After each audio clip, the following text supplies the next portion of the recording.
Ele nasceu em Rio do Sul, 1968. Ele é filho de Avelino e Lourdes. Ele é pai de André, 14 anos. Tem 3 irmãos. É economista. Ex-funcionário da Caixa Econômica Federal. É professor, mestre em desenvolvimento regional. Ele é empresário do ramo financeiro. Pós-graduado em gestão de pessoas. Católico. Torcedor do Vasco da Gama. Gosta de um bom churrasco. É músico. Gosta de rock and roll. Bebida, uma cerveja bem gelada. Hobby, futebol e música. E detesta a hipocrisia. É o estimado Marcos Cardoso, o nosso estimado Marquinhos.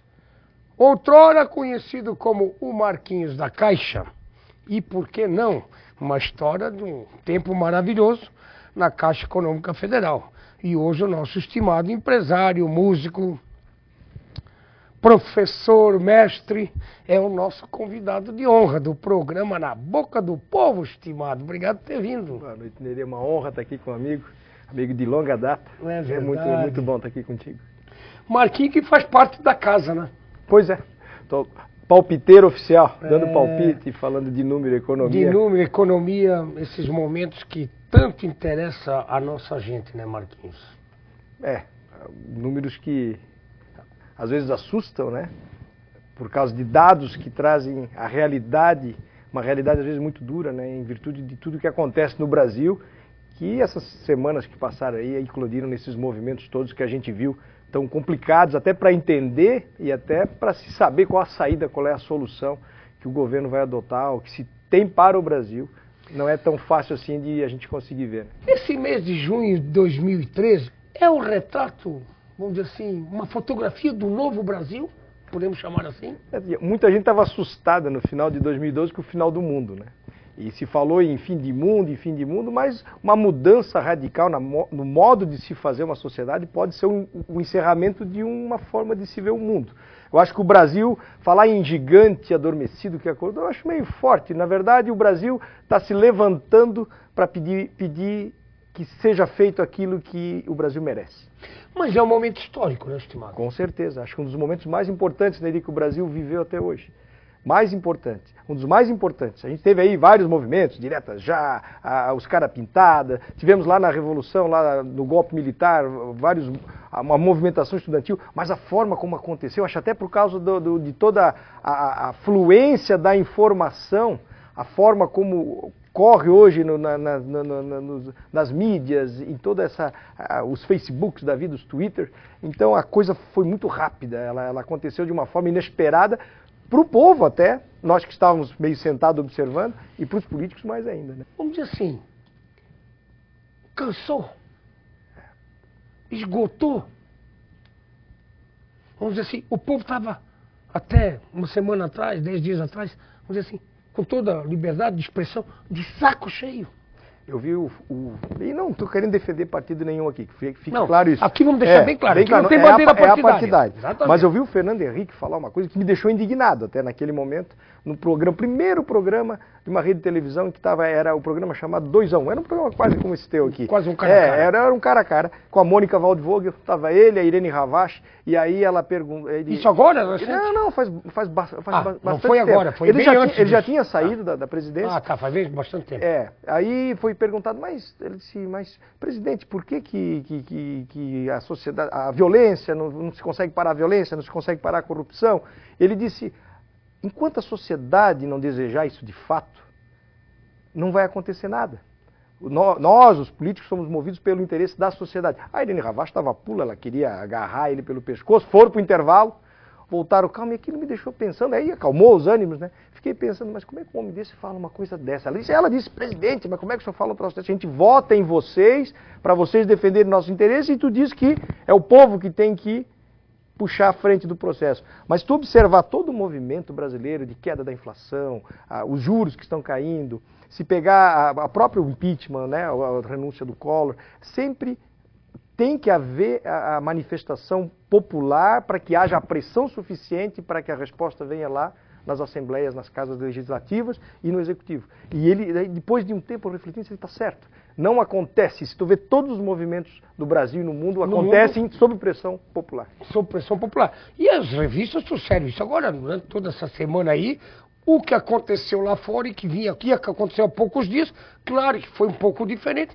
mas foi o movimento dos internautas, das pessoas que estão se tweetando e nos Facebook se conectando e estourando, vamos dizer, a bolha estourou, o saco encheu, transbordou. É mais ou menos isso. Cansou. É isso que eu fiz a primeira. Cansamos? Cansamos e o povo ele cansou de esperar e de acreditar que alguém fosse defender o interesse dele. Não são os 20 centavos. Os 20 centavos isso era um fio desencapado que deu um choque. Foi a ponta, porque aí você vê, claro, trouxeram junto nisso os gastos da Copa, que estão exagerados. Sim. Que estão exagerados. Aí você vê a passagem de ônibus hoje, só para ter uma ideia, 20 centavos. A passagem de ônibus hoje no Brasil, São Paulo, se você pegar a passagem de São Paulo e converter em dólar, ela não é uma das mais caras do mundo. Mas se você pegar a renda do brasileiro, do paulista, no caso, fazer essa comparação, e o tempo que ele tem que trabalhar para comprar uma passagem e comparar com outras cidades do planeta, por exemplo, Paris. Em São Paulo se tem que gastar 13,89 minutos para comprar uma passagem. Em Paris, 6,25 minutos de trabalho. De trabalho. De trabalho, quer dizer, comparando, então trazendo para uma mesma base, né? Dólar no preço e comparando a renda per capita das pessoas. Então, e o tempo que se tem que trabalhar para comprar aquele bem que é a passagem. Então, a passagem no Brasil, ela é muito mais cara que em Paris, por exemplo, lá. Aqui em Florianópolis se gasta 11,80 minutos para comprar uma passagem a R$ 2,90. Então, quer dizer, e o serviço que se tem, quer dizer, isso foi então a ponta foi a gota d'água. A gota d'água. A gota transbordou. Aí, junto com isso, vem gasto da Copa, violência, corrupção e mas etc. eu queria voltar um pouquinho. Quando houve essa manifestação, estimado, dos 20 centavos em São Paulo, me parece que o que a mídia mostrou, que era um movimento tão somente em cima dos 20%, é que houve uma truculência muito forte do comando da polícia militar em cima do movimento.